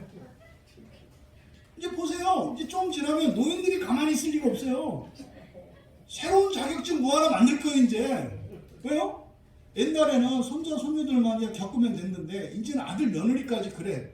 가만히 생각하니까, 야, 저런 자격증 우리도 하나 만들면 좋겠다. 곧 생길 거예요, 이제 아마. 유행하는 병이 있을 거예요, 아마 노인들. 그랬더니 거기다 무슨 뭐 이렇게 그 자격증 이름을 붙이겠죠. 여러분, 속지 마세요. 이런 게 다 뭐다? 영적인 원인이다. 생각보다 광범위하게 이 영적인 원인이 퍼져 있어요. 그렇다면 여러분, 이렇게 우리의 인격을 믿고 또 우리의 인격에 아무런 문제가 없다 하더라도 영적인 원인으로 인해서 우리가 오해할 수밖에 없다 그랬잖아요. 그러니까요, 절대적인 기준이 필요하다고요. 그게 뭐예요? 성경이에요, 성경. 성경 말씀이 너 힘들구나. 그래도 네가 지금 뭐 이렇게 일상생활을 못하거나 사회생활에 방해를 받아야 되는 거 아니야. 오히려 그것을 극복하고 힘내고 가야 돼. 이렇게 성경이 말씀하면 어떻게 돼요? 난 할 수 있는 거구나. 그 설 명절에 이제 우리 그 노예에 계신 이제 선배 목사님을 찾아뵙고 이제 인사를 드렸는데, 그 목사님이 목회하실 때 그 완전히 그 체력이 바닥났을 때를 말씀하시더라고요. 어느 날 이제 신방을 막 하는데, 그때까지 이제 그 목사님이 봄 가을로 신방을 하셨대요. 옛날엔 그랬잖아요, 그렇죠? 그래서 신방 목회라고 했어요. 신방 목회라는 게 신방을 많이 해라가 아니라 옛날에는 봄 대신방, 가을 대신방. 대신방, 범주 대신방 끝나고 나면 여름에 오고요. 여름 사역 마치고 나면 가을 대신방 하고요. 가을 대신방 끝나면 겨울 오고요. 겨울 끝나면 봄 신방. 그래서 신방 하다가 끝나는, 그래서 신방 목회라는 거예요. 옛날에 그랬다고요. 그래서 거기에서 이제 목사님들이 건강이 많이 상해져요. 근데 그 목사님이 40대에 체력이 바닥났대요. 아침에 신방을 가야 되는데요. 몸이 떨리고 힘이 없어서 못 일어나겠더래요. 근데 그 목사님이 시간이나 이런 칼같이 지키는 목사님인데 사모님한테 그랬대요. 사모님이 얘기하시더라고요. 처음으로 그랬다고. 나 죽을 것 같다고. 신방 못 가. 이게 완전히 체력이 바닥난 상태예요. 이게 이제 만성 피로 증후군입니다. 요거 밑으로 떨어지면 이제 인생이 끝나는 거예요. 만성 피로 증후군에 걸리면은요, 조금만 해도 죽을 것 같이 힘들거든요. 따라하지는 마시고. 그때 이 목사님이 그러시는데 그 사모님이 아주 기도가 깊으신 분이에요. 여보, 목사님, 이거는 우리가 영적으로 얘기해야 될 것 같습니다. 가셔야 될 것 같아요. 죽을 것 같다. 그래도 가셔야 될 것 같아요. 그래서 가셨대요. 물론 가셨다가 못하고 돌아오셨죠. 근데 그때는 그 영적인 방해가 있을 때는 죽을 것 같아도 가야 돼요. 그래야 이기거든요. 그리고 나서 이제 건강을 회복하시게 됐다 그래요. 그때를 계기로 해서. 그래서 이제 1년에 한 번만 신방하는 거를 이렇게 이제 바꿨다. 이렇게 이제 말씀을 하는데, 여러분들이 일상생활에서 이런 육체의 피로나 정신적인 피로나 관계의 어려움 때문에 일상에 방해받을 때가 있어요. 그거를 여러분이 극복하는 방법이 영적으로 푸는 방법이에요. 영적으로. 그래서 여러분들이 성경 말씀만을 따라서 그냥 살면 이런 인격적인 문제나 이런 영적인 문제로 인해서 오해하게 되는 일을 최소화할 수 있고 완전히 막을 수도 있어요. 근데 완전히 우리가 하나님 말씀에 순종하지 못하기 때문에 최소화할 수는 있다. 그래서 하나님이 말씀하시는 대로 가면 인격적인 결함이나 영적인 취약함도 극복하고 이길 수 있다는 말이에요. 힘들지 않다는 게 아니에요. 힘들어도 그것 때문에 해를 입지 않는다 이 말이에요. 이렇게 이들이 예수님을 함정에 몰아넣어서 예수님을 감옥에 넣으려고 합니다. 그래서 20절의 하반절에 보니까 말을 책잡게 하니 그랬어요. 이제 사람을 보내가지고, 그래서 이들이 예수님을 함정에 빠뜨리려고 하는 간계를 세워요. 여러분 여기서 하나 교훈을 얻으셔야 돼요. 죄를 깨달았을 때요, 이때는 기회와 위험이 동시에 찾아와요. 여러분이 죄를 딱 깨달으면 기회와 위험이 동시에 찾아온다고요. 그래서 죄를 깨닫는 일은 굉장히 복된 일이지만 동시에 위험한 순간이기도 해요. 무슨 말이냐면, 죄를 깨달았을 때 회개하고 하나님께 나가면 엄청난 기회죠. 여러분 인생을 바꿀 수 있으니까. 그런데 죄를 깨달았는데 모른 채 하거나 이거에 대해서 거부감을 가지게 되면 더 큰 위험 속으로 들어가게 돼요. 그래서 죄를 깨닫는 순간은요, 정말 긴장되는 순간이에요. 갈림길이거든요. 지금 보세요. 이들이 죄를 깨달았죠. 자기들이 잘못이라는 걸 깨달았죠. 그래서 심지어 백성들도 다 알게 됐다고 지금 생각을 했잖아요. 깨달았잖아요. 그럼 그때 회개하고 돌이키면은 되는 거거든요. 근데 이들은 어떻게 했어요? 예수님을 잡아 넣으려고 그랬죠. 죄를 깨달았는데 고치려고 하지 않았다 이 말이에요. 그랬더니 어떤 일이 일어나요? 예수님을 함정에 빠뜨리려고 하는 간계를 세우잖아요. 죄가 드러났는데 회개하지 않으면 죄는 여러분에게 권세를 위임받아요. 이 죄는 정당한 게 된다고, 이제부터는. 그래서 어떻게 돼요? 더 악해져요. 더 악해져요. 그러니까 처음에는 죄를 깨닫고 백성들을 두려워한 정도였는데 이제는 어떻게 해요? 예수님을 아예 함정에 빠뜨리려고 작정을 하잖아요. 그래서 여러분 죄가 깨달아졌는데 회개가 되지 않으면 포기하시면 안 돼요. 여러분이 포기하는 순간 그것은 더 큰 악으로 여러분 인생에 달라붙습니다. 그래서 여러분 인생을 주저앉힙니다. 그래서 완전히 회개가 될 때까지는 절대로 내려놓으시면 안 돼요. 그래서 여러분 죄가 발견됐을 때 이 죄에 대한 기도 제목은 꼭 기록해 놓으셔야 돼요. 왜냐하면 우리 망각하거든요. 그래서 기도하시고 그것이 회개되었는지 안 됐는지를 체크리스트를 만드셔가지고 해결하고 넘어가야 된다. 왜요? 안 하면 그것이 여러분 인생의 돌덩어리가 돼서 여러분 인생을 힘들게 해요. 이런 게 가끔 여러분 인생에 일어나는 불행과 우한 이런 거예요. 죄를 깨달았는데 해결하지 않은 것 때문에 실제로 여러분 인생에 일들이 생겨요. 이들이 함정에 빠뜨릴 관계를 세웠는데 2단계로 21절과 22절에 보면 그들의 악한 관계가 2단계로 구성되어 2단계로 되어 있는 것을 우리가 알 수 있어요. 첫째 21절 아부입니다. 아부 아첨이죠. 선생님이요. 이때는 아주 웃는 낯으로 부드럽게 이야기해야 됩니다. 선생님이요. 우리가 하노니 당신은 바로 말씀하시고 가르치시며 사람을 외모로 취하지 아니하시고 오직 진리로서 하나님의 도를 가르치시나이다. 틀린 말 있어요? 하나도 없잖아요. 다 옳은 말이잖아요. 그런데요, 옳은 말인데 이들은 믿지 않는 말이에요. 여러분, 이게 이들만 아부하는 게 아니에요. 우리도 하나님께, 예수님께 아부해요.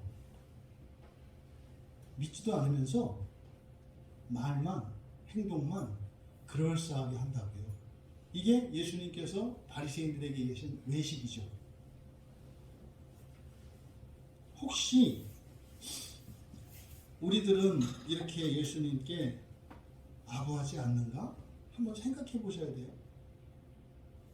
믿는 척 하지 않나? 경외하는 척 하지 않나? 감사하는 척 하지 않나? 또 예배 드리는 척 하지 않나? 이런 것들이 잘못되면 아부일 수 있어요.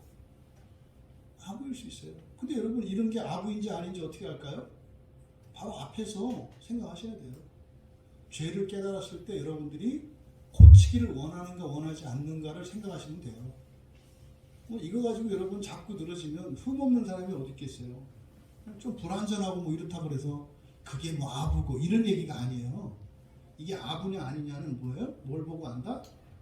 내가 고치기를 원하는가, 새로워지기를 원하는가, 거룩해지기를 원하는가, 하나님의 말씀을 듣고 내 생각을 꺾고 하나님의 말씀으로 바꾸기를 원하는가, 그렇지 않은가.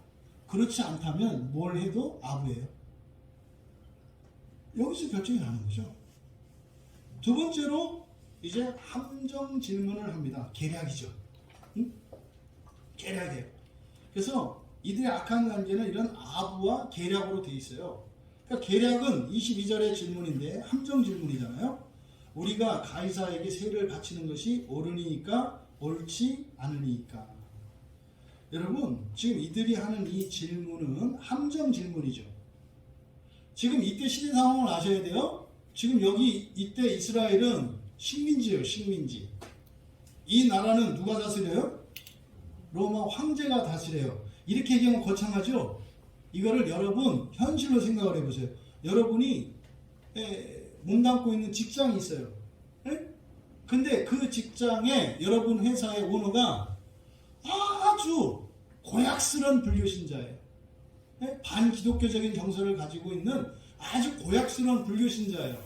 그래서 기독교 신자라는 것을 알면 어떻게 해서든지 트집을 잡아서 승진을 안 시키는 오너예요. 이렇게 생각하시면 돼요. 그런 곳에서 여러분들이 신앙을 드러내는 일은 어떤 일인지 아시겠죠? 그러니까 지금 로마의 상황이라는 게 그런 거예요. 그런 거죠. 예수를 믿지도 않아요. 그리고 교회 다니는 거 아주 알면 싫어해요. 근데 회식 때 갔어요. 근데 그 회장이 나한테 술을 권했어요. 이걸 물어보는 거예요. 목사님, 교회지 아니죠. 회사에서 회식을 하는데 회장님이 불신자인데 내가 그리스도인인 것을 알고 나를 골탕 먹이려고 술잔을 권하는데 제가 그걸 받아야 됩니까? 받지 말아야 됩니까? 근데 저한테 물어보는 거예요. 예. 근데 이제 뭐 성경을 좀 읽은 분들은 예, 바울 사도를 통해서 들었죠. 알고 시험하려고 권했으면은 먹지 마라. 근데 시험하려고 그런 것이 아니라 인간적인 호의로 권한 것이면 그냥 받아라. 이게 바울 사도의 가르침이거든요. 근데 그 사람이, 그 회장이 아주 나를 이제 회사에서 자르려고 특집 잡는 거 아니에요. 그렇게 해서 안 받을 걸 알고 사실은 이제 술잔을 권한 거죠. 그랬을 때 받아야 되나요? 받지 말아야 되나요? 이런 거는 저한테 물어보는 거 아니에요. 네. 이런 건 저한테 물어보는 거 아니에요. 사실은 이걸 저한테 물어보는 분의 마음은 심리가 어떤 걸까요? 제발 받으라고 면허증 주세요. 그러니까 여러분들이 종종 일상생활을 할 때 혼자 알아서 해야 될 것을 물어보는 경우들이 있어요. 그럼 제가 보면 뻔하죠. 이제 면제부 달라는 건데 우리 에서 면제부를 안 팔잖아요. 좋은 소리가 안 나오죠. 그러니까 지금 이들이 했던 질문이 그런 거예요. 보세요.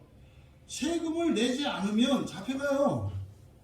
세금을 내지 않으면, 여기서 말하는 이 세금이라는 것은요 1년에 한 번 내는 인두세예요. 인두세라는 게 뭐냐면 예, 남자는 14살, 여자애들은 12살 이상이 되면 성인으로 취급을 해서 세금을 내야 돼요. 매년마다. 요거를 이야기를 하는 거예요. 그러니까 우리가 이스라엘 사람인데 로마 황제에게 세금을 내. 맞지 않잖아요. 그래서 원래 바리새인들 같은 경우에는 내면 안 된다 주의예요. 근데 헤롯 당원들 이런 사람들은 내야 된다 주의거든요. 그래서 이걸 사실은 정확하게 답을 내리기가 어려운 거예요. 그러니까 이스라엘 민족주의자들의 입장에서 보면 그 뭐예요? 하면 안 되는 거예요. 황제에게 내면 안 되는 거예요. 그럼 그 돈 가지고 우리 민족을 지배하니까. 그런데요, 현실적으로는 내지 않을 수가 없잖아요. 그거 안 내면 감옥에 갇히고 10배 벌금을 내는데요. 이런 현실 속에서 실제로 유대인의 그 지도자들 사이에서도 합의가 되지 않는 문제예요. 이게 그 사람들 사이에서도 설왕설래하는 거예요. 이런 문제가 사실은 어떻게 보면 정답이 없는 고민이죠. 그래서 여러분들이 이 세상에서 신앙을 가지고 살아갈 때 그것 때문에 힘든 경우들이 있어요. 그것 때문에 힘든 경우들. 그거는요, 여러분이 그리스도인이기 때문에 이 죄된 세상에서 살아갈 때는 어쩔 수 없이 맞닥뜨릴 수밖에 없는 모순 상황이에요. 모순이에요. 이럴 수도 없고 저럴 수도 없다면 둘 중에 하나를 양자택일하는 것이 아니라 절충해야 되는 이런 일이 있다 이 말이에요. 근데 이거를 지금 이들이 예수님께 질문했는데 어떤 방식으로요? 법을 요구했죠. 내야 됩니까? 말아야 됩니까? 이게 법이에요. 그러니까 예수님에게 율법을 달라고 얘기한 거예요. 예수님은 율법을 주시러 오신 분이 아니잖아요. 복음을 주시러 오신 분이지. 근데 율법을 요구한 거예요. 법을 좀 만들어 주세요. 이렇게 이야기를 한 거죠.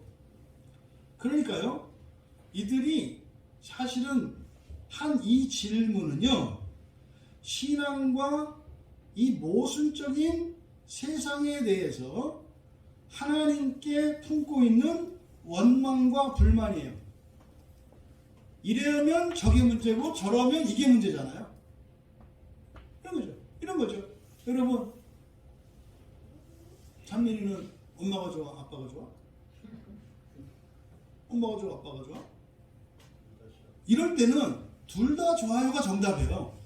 근데 물론 마음속으로는 더 좋은 게 있지만 이거를 말할 수가 없다 이 말이에요. 엄마 좋다 그러면 아빠가 싫어하고, 뭐 싫어하지는 않겠지. 섭섭하고 뭐 용돈이 줄거나 뭐 이러겠지. 엄마 좋아요, 아빠 좋아요? 그러면 이제 뭐 더 많이 보는 건 엄마인데 일상생활에 좀 괴로움이 클 수도 있지. 이런 질문이거든요. 어른들이 절대로 아이들한테 하면 안 되는 질문. 엄마가 좋아, 아빠가 좋아, 이런 거. 또 뭐 부모들한테 큰애가 나요, 둘째가 나요, 뭐 이런 식으로 물어보면 안 되는 거죠. 이거 뭐라고 대답을 해도 문제가 되는 이런 질문이에요, 이런 질문. 근데 이런 질문을 하는 이유가 뭐예요? 하나님께 불만이 있어요. 하나님 원망하는 마음이 있어요. 어쩌라고 뭐 이런 거죠. 그래서 이 질문의 의도는 사실은 뭐예요? 어쩔 수 없다는 자기 변명에 섞여 있고, 어쩔 수 없다는 자기 변명에 섞여 있고, 또 하나는 원망이에요. 아무리 해도 할 수 없는데 왜 자꾸 하라고 하냐. 원망이에요. 그리고요, 내가 예수님이 주신 권세를 가지고 그리스도인으로 구원을 이루며 살아가려고 하는데 하기 싫어서가 아니라 어쩔 수 없는 이유가 있다는 거예요. 오늘 주의를 지키고 하나님께 예배하고 싶지만 지금 출근한 분들 있잖아요. 그런 분들이 늘 고민이 있거든요. 주의를 지켜야 되고 가서 예배를 드려야 되는데 내가 이러는 게 고민이 있거든요. 여러분 고민하지 마세요. 열심히 일하시면 돼요. 다만 기도하시면 되죠. 기도하시면 되죠. 여러분의 소원을 하나님 나도 주의를 지킬 수 있도록 도와주세요. 기도하면 돼요. 괜히 죄책감을 갖거나 이럴 게 아니라 소원을 알면 된다니까요. 죄송합니다만 우리 박철희 성도님이 주일에 계속 일을 하셨어요. 근데 작년에 그러셨어요. 내가 예배를 꼭 드려야 되고 예배를 드리고 싶은데 지금 상황이 주일에 출근을 해서 일하지 않을 수 없는 상황이니까. 하지만 내가 2년 내로는 이 상황을 꼭 바꾸고 내가 교회 가서 예배 드릴 거라고 기도하셨겠죠. 그럼 지금 교회 나오셨잖아요. 그죠? 그러니까 이거는요, 본인의 의지적인 결단도 있습니다만 하나님께서 분명히 함께 하시고 도우신 게 있어요. 그러니까 여러분이 이럴 수도 없고 저럴 수도 없을 때 왜 이래? 뭐 이렇게 원망하고 이렇게 자기 변명할 게 아니라 그냥 현재를 인정하시고 하나님께 아뢰세요. 네? 그러시면 하나님이 도와주세요. 근데 이들은요, 이러한 상황에 대해서 하나님께 불만을 품고 원망을 가지고 있어요. 누가요? 이럴 때 내가요 그러셔야 돼요. 누가요? 내가요. 예. 우리 안에 이런 자기 변명과 하나님에 대한 원망이 있어요. 왜요? 오해하셔서 그래요. 오해하셔서. 신앙적인 의무가 여러분들을 올가매지 않는다니까요. 그것 때문에 여러분의 삶을 바꾸어 주시려고 한다니까요. 그러니까요, 복음을 율법적으로 이해하려고 하니까 자꾸 원망과 불평이 생겨요. 나보고 어쩌라고요? 나는 이럴 수밖에 없어요. 안다니까요. 그러면 어떻게 바뀌면 할 수 있겠어요? 그걸 여러분들이 기도 제목으로 삼으시면 되잖아요. 하나님 이렇게 해주시면 제가 할 수 있겠어요. 저를 좀 도와주세요. 아 그래? 아 그래 이렇게 하죠. 신발, 가죽 신발, 무슨 신발 뭐 이렇게 하면 하나님 이거 놔두고서 어떻게 가냐고. 응? 여러분 상황의 부조리한 상황과 이렇게 모순적인 상황이 여러분 앞에 펼쳐지시거든. 어떻게 하면 이 문제가 해결될지 여러분들이 생각하셔서 그것을 하나님께 아뢰세요. 하나님 이렇게 해주시면 제가 할 수 있겠어요. 이렇게 네? 그러고 나서 문제를 해결해야죠. 그것이 바른 길이라면 하나님이 함께 하시고 도와주실 거고요. 근데 그게 그냥 아부면 안 들어주실 거예요. 그렇게 돼도 다른 핑계를 댈 것 같으면 안 들어주신다 이 말이에요. 그걸 통해서 우리를 발견하고 가는 거죠. 그럼 여러분, 이들이 했던 이 질문, 이 아부와 이 계략, 이 함정 질문을 예수님이 간파하셨어요. 그래서 23절에서 뭐라 그러세요? 그들의 관계를 아셨다 그래요. 그들의 관계를 아셨다. 이 관계라고 하는 이 단어, 이 관계라고 하는 말은요, 속이는 지혜예요. 속이는 지혜. 네, 지혜가 이게 속이는 쪽으로 하면 골치 아파져요. 이렇게 이런 관계가 뛰어난 사람들이 이제 뭐 하면 돼요? 사기꾼 하면 성공할 수 있어요. 그래서 거짓말 잘하고 얼굴 두껍고 이런 사람들이 관계가 있는 사람들이에요. 관계가 있는 사람들. 말한 거 막 뒤집어 버리고 뭐 이런 거죠. 인정 안 하고 거짓말하고 이게 관계. 이 관계는 속이는 지혜.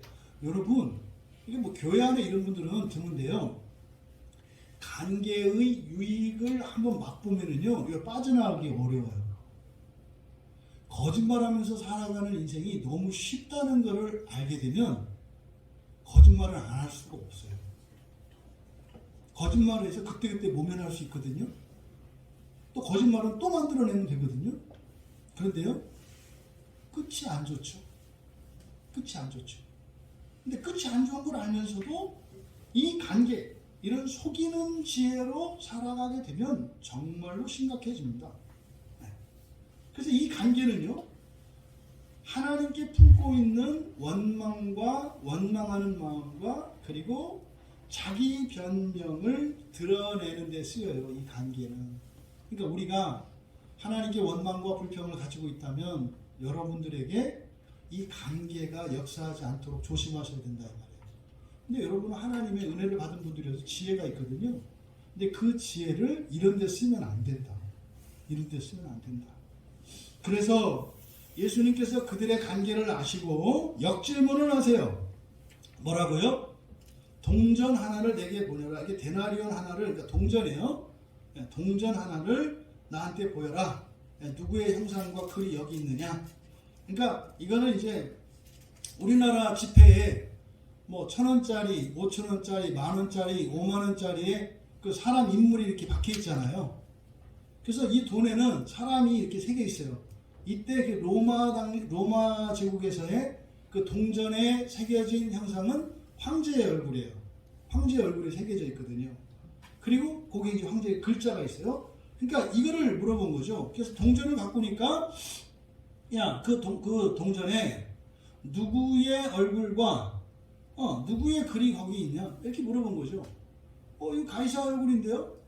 근데 예수님이 그들로 하여금 대답하게 하시는 거죠. 그래? 그러면 가이사의 것은 가이사에게 바치고 하나님의 것은 하나님께 바쳐. 얘 완전히 맥이 빠지는 거죠. 틀린 얘기가 아니잖아요. 그러니까 세금을 내라는 얘기예요? 내지 말라는 얘기예요? 그렇죠. 알아서 하라는 거예요. 알아서 해라. 그러니까 내라고도 않고 내지 말라고도 안 했어요. 여러분 성경에 있는 율법을 여러분한테 얘기하면 그걸 다 그대로 따라서 하실 거예요? 다는 못해. 어차피 알아서 하잖아요. 살기를 어떻게 살아요? 알아서 살면서 왜 그걸 법을 정해달라고 하냐는 말이에요. 다 알아서 제각각 살아가고 있으면서 사실은 거죠. 지들은 제각각 지 마음대로 살면서 하나님, 그러니까 예수님한테 법을 정해자들래. 그러면서 예수님을 메시아로 인정하지 않으니까 예수님이 말을 해도 법이 안 될 거거든요. 이런 거죠, 질문이. 당신이 뭐라고 하더라도 우리가 법으로 삼지는 않을 건데 그래도 법으로 한번 얘기해봐요. 무슨 말이에요? 지키지는 않을 건데 법으로 한번 얘기해봐요. 이게 지금 책 잡으려고 하는 거죠. 여러분들이 사실은 이 세금을 바쳐야 돼요, 말아야 돼요 라고 하는 질문을 다 하고 있어요. 이게 이들만이 아니에요. 다 하고 있어요. 다. 여러분들이 왜 그러냐면 율법적 사고에서 벗어나지 못하기 때문에요. 여러분이 뭐 언제 뭐 하라면 하고 하지 말라면 안 해요. 꼭 자기가 하고 싶은데 하면 안 될 것 같을 때 물어보잖아요. 응? 하고 싶은데 하면 안 될 거여서 뭐 자기 사정을 하시잖아요. 어쩔. 근데 또 면제부 하나 팔라는 거 아니에요. 네? 여러분 이 세상에서는요 절대적으로 선하거나 절대적으로 악한 사람이나 일은 없어요. 다 악과 선이 뒤섞여 있어요. 선한 것과 악한 것이 다 섞여 있다고요. 사람도 마찬가지예요. 선한 것과 악한 것이 다 섞여 있어요. 농도만 다를 뿐이죠. 다 아시잖아요. 이 세상에서는요 모든 사람이 항상 모든 것을 옳고 그름에 따라서 선하고 악함에 따라서 정확하게 살 수가 없어요. 모든 사람이 모든 일에 그럴 수는 없다 이 말이에요. 예? 예외는 열어둬야 돼요. 뭐 그렇게 할 수 있는 사람도 있을 수 있어요. 예? 없다 이러지 마세요. 근데요, 절대로 모든 사람이 모든 상황에서 그렇게 하는 일은 불가능해요. 왜요? 악한 줄 알면서도요, 하지 않을 수가 없는 때가 있어요. 아니, 집사람은 아이를 낳아서 몸을 풀고 젖을 먹여야 되는데 끼니를 굶어서 젖이 안 나와요. 아내가 빈젖을 물리고 있어요. 그럼 저는 제가 교회 바깥에 있다면 도둑질이라도 할 거예요. 애 우는 소리가 이제 목이 쉬다 못해 쉬는 소리에 막 그냥, 그러면 안에 그 흐르는 눈물, 근데 눈물도 안 나와. 그걸 보고 어떻게 담을 넘지 않겠어요? 예? 쓰레기통을 뒤져서라도 그 물로 헹궈서라도 갖다 먹이지 않겠어요? 또 지나가다 그러는 거죠. 저 인간이 돼가지고 어떻게 식구들을 갖다가 쓰레기통을 뒤져가지고 그거 개도 먹지 않을 걸 갖다 식구한테 먹이는 거야? 저런 인간도 아니야. 내가 그거 모르나? 그럴 수밖에 없는 상황이 있는 거예요. 이 세상은 몰라서 안 하는 게 아니라 하나도 못하는 때가 있다니까요. 이 세상이 원래 그래요. 그렇게 하는 게 옳은 줄 알면서도 따르지 않을 때가 있어요. 네? 그렇게 해야 되는 걸 알면서도 그럴 수 없는 때가 있다고요. 하지만 조심할 것은 그러함에도 불구하고 상대적이고 제한적이기는 하지만 기준은 있다는 거예요.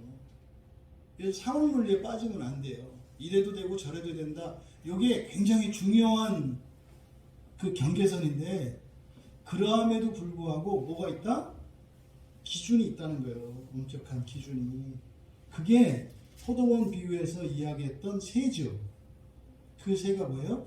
최소한의 책임과 의무는 다 있어요. 무슨 말입니까? 할 수 있는, 옳은 대로 할 수 있는, 옳은 줄 알면서도 못하는 것도 있지만 옳은 것을 알고 옳은 것을 따라 살 수 있는 최소한의 기준이 있다는 거예요. 이걸 여러분들이 오늘 이 시간 가슴이 시원해지도록 분명하게 여러분이 새길 수 있었으면 좋겠어요. 아멘. 이거를 여러분들이 잘 분간해내셔야 돼요. 할 수 있는데 하지 않는 것, 하지 않을 수 있는데 계속 하고 있는 것, 이거를 분간해내셔야 한다고요. 이게 지금 예수님이 주신 대답 안에서 얻을 수 있는 중요한 교훈이에요. 가이사의 것은 가이사에게, 하나님의 것은 하나님에게. 어떤 분들에게 주일 예배를 참석하는 일이 가이사의 것일 수 있어요. 무슨 말입니까? 예배 못 올 수도 있다 이 말이에요. 어떤 사람에게는요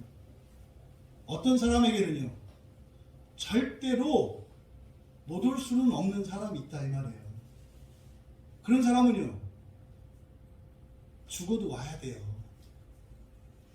근데요 올 수 없을 수도 있는 사람은요 못 오는 것 때문에 괴로워하고 그럴 필요 없어요. 저를 바꿔주세요 이렇게 기도할 일이지, 그거 잡아봐야 그것 때문에 영원히 교회를 끊어버릴 거예요.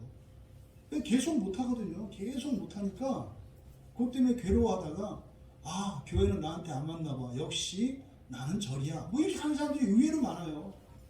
어떤 기준을 정해가지고 그걸 못 미치면은 인정을 못 받으니까. 그러니까 여러분들도 교회 안에서 어떤 종교적 실천이나 이런 걸 가지고 사람을 판단하시면 안 돼요. 이것을 여러분들이 잘 생각하셔야 합니다. 여러분, 이렇게 상황에 따라서 이렇게 저렇게 휩쓸리는 부분이 있지만 상황에 요동하지 않는 부분이 있어요. 저는 여러분들이 뭐라고 하든 저는 저의 의무를 다 할 거거든요. 저는 목사로서 성경이 저에게 가르쳐 주시는 바를 그대로 전할 거예요. 저는 목사 될 때 소원한 게 그거라고 그랬잖아요. 내가 일할 테니까 너는 내가 일하는 거 보고 전하기만 해라. 전 그게 사명이라니까요. 하나님이 성경을 깨닫게 해주시면은 그걸 전하는 게 제 사명이에요. 이거는요, 제가 해야 되는 최소한의 사명이에요. 최소한의 책임과 의무예요. 여러분에게도 그런 최소한의 책임과 의무가 있다. 이게 지금 예수님이 말씀하신 가이사의 것은 가이사에게, 하나님의 것은 하나님께라고 하는 이 메시지의 의미예요. 그럼 여러분에게 가이사의 것은 무엇이고 하나님의 것이 무엇인지 여러분들이 분별을 하셔야죠. 여전히 하나님께 속해 있으면서도 가이사 것을 가지고 있는 그 부분에 대해서 마음 아파하며 하나님께 기도하며 도와주시기를 기도해야죠. 어떤 사람은요, 하루에 성경을 한 절 읽고요. 그럼 그 사람은요, 하루 24시간 중에 한 절 읽을 수 있는 그 시간만 하나님의 것이고요, 나머지는 가이사의 것, 세상의 것인 거예요. 어떤 사람은 주일에 예배를 나오고 어떤 사람은 못 나와요. 그럼 어떤 사람은 주일이 하나님의 것이고 어떤 사람은 아직도 주일이 하나님의 것이 아니라 가이사의 것일 수 있죠. 이때 가이사는 누구예요? 여러분이세요. 이제는 내 것과 하나님의 것이죠.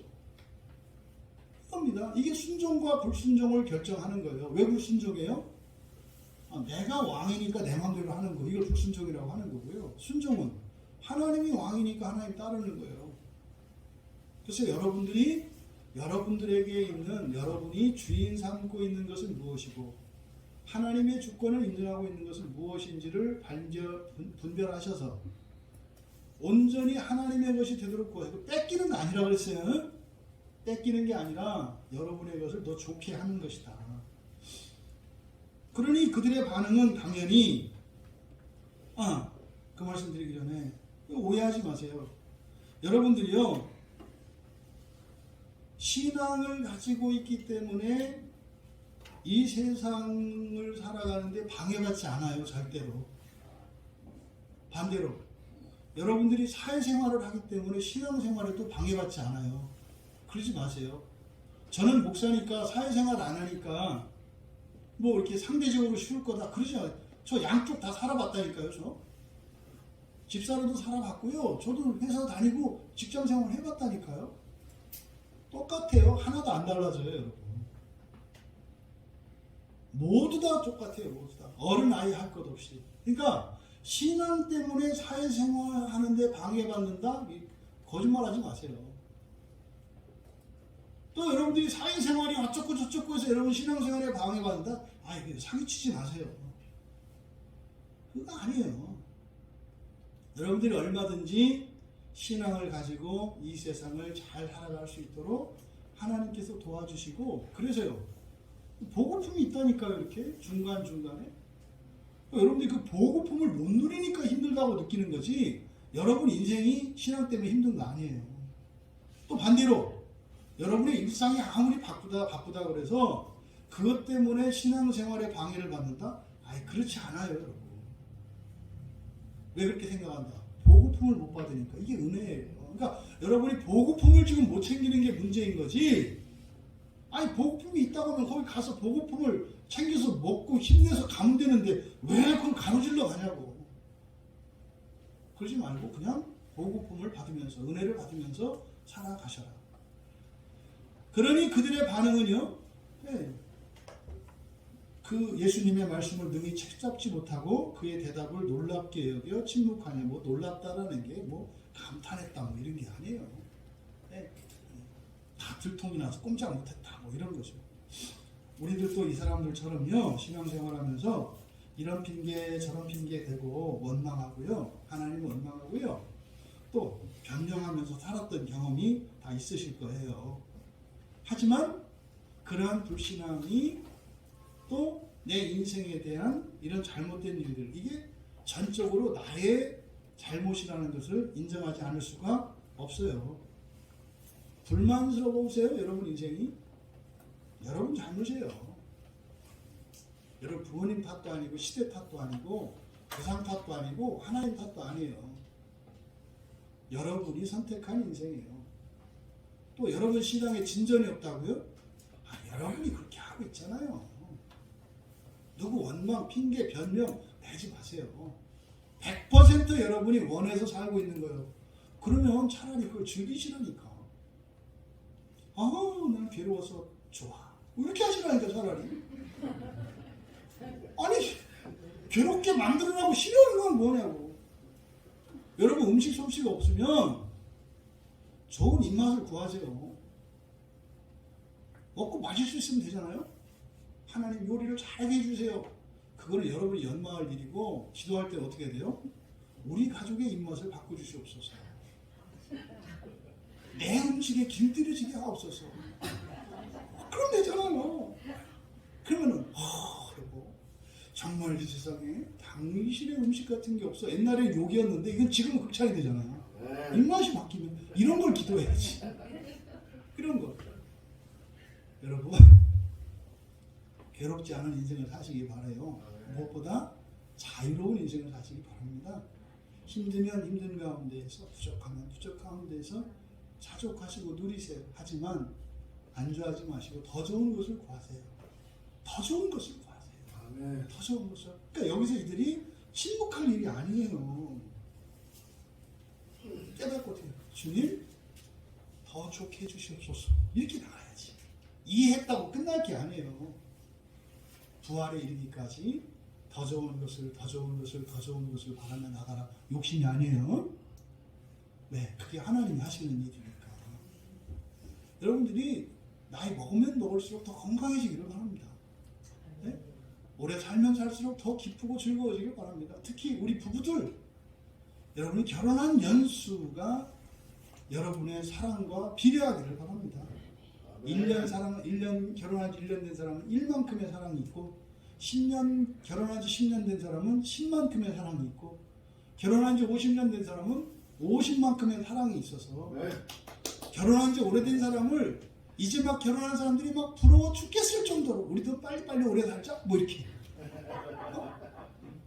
그러니까 오래 살수록 더 좋은, 이게 구원이에요. 이게 구원. 그 구원의 은혜를 누릴 수 있는, 침묵하지 마시고 여러분 모두 되시기를 바랍니다. 여러분 이렇게 되면 하나님의 은혜가 필요한데, 하나님의 은혜는 하나님의 말씀이에요. 그럼 이렇게 성경을 읽거나 설교를 듣는 중에 이해가 되지 않으면요, 들리지 않으면 이런 일이 안 일어나요. 이게 들려야 되는데 그것을 복음으로 극복하십시오. 뭘로 극복하라고요? 복음으로 극복해라. 이거를 잔소리로 듣거나 비난하거나 정죄하는 게 아니라 좋은 말로 들으라 이 말이에요. 이거 많이 듣던 얘기 아니에요?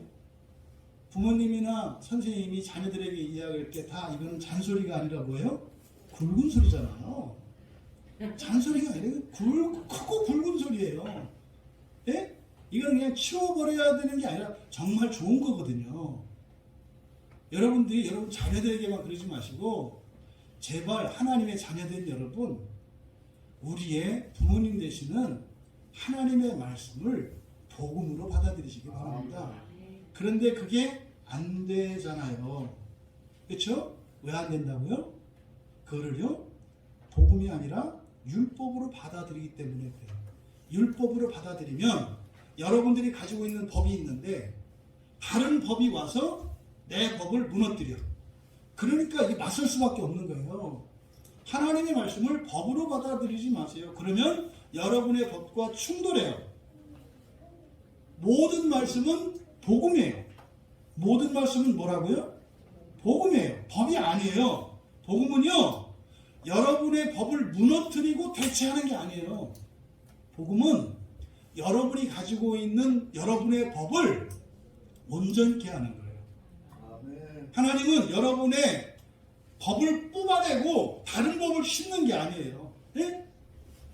하나님의 복음은 이게 뭐예요? 예, 이를 뽑아버리고 거기에다가 그냥 다른 의치를 박아버리는 게 아니라, 하나님의 복음은 충치를 치료하는 거예요. 충치를 치료하면 구멍 내고 이렇게 떼옵니다만, 하나님이 하시는 치료는 완전히 새롭게 하시는 거예요. 그래서 복음은 여러분의 모든 것을 존중해요. 그리고 그것을 변화시키는 거예요. 그러니까 하나님의 말씀은 법이 아니라 복음이다. 그래서 복음으로 받아들여라. 복음은 그래서 모든 법을 온전케 해요. 여러분 각자가 무슨 법을 가지고 있든 상관없어요. 하나님의 복음을 받아들이면, 하나님의 말씀을 복음으로 받아들이면 지금은 다 다르고 허점이 있는 법인데 완전한 법으로 바뀌어요. 모두 그래서 같은 법을 가지게 돼요. 그게요? 성경이 돼요. 근데 폭력적인 방식으로 여러분을 고치지 않아요. 여러분을 존중하십니다.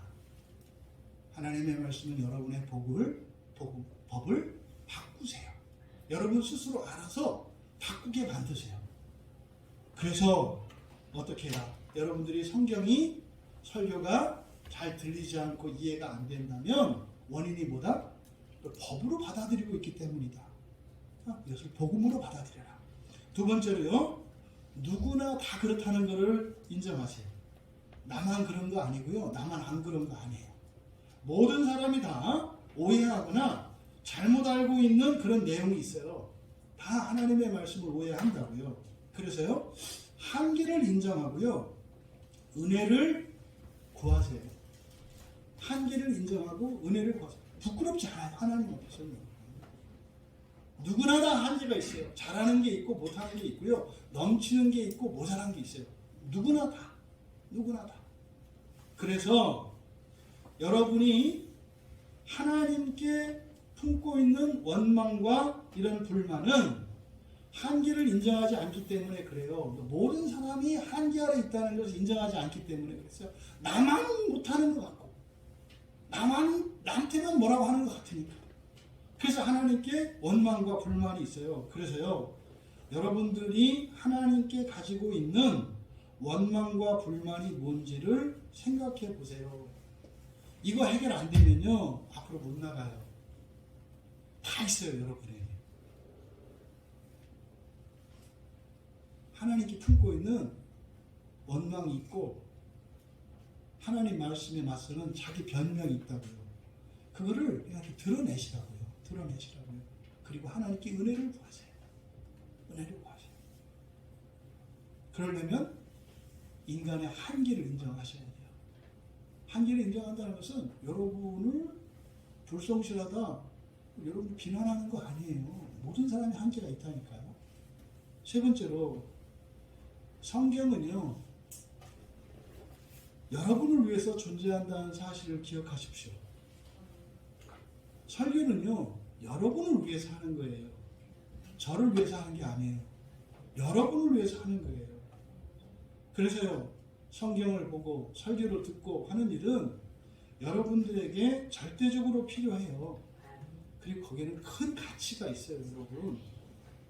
그래서 여러분의 마음을 열어주시도록, 그래서 성경을 읽을 때 깨달아 알게 하시고, 설교를 들을 때 진리로 성령께서 역사하여 주시도록, 이건 여러분들이 기도하셔야 되는 내용이에요.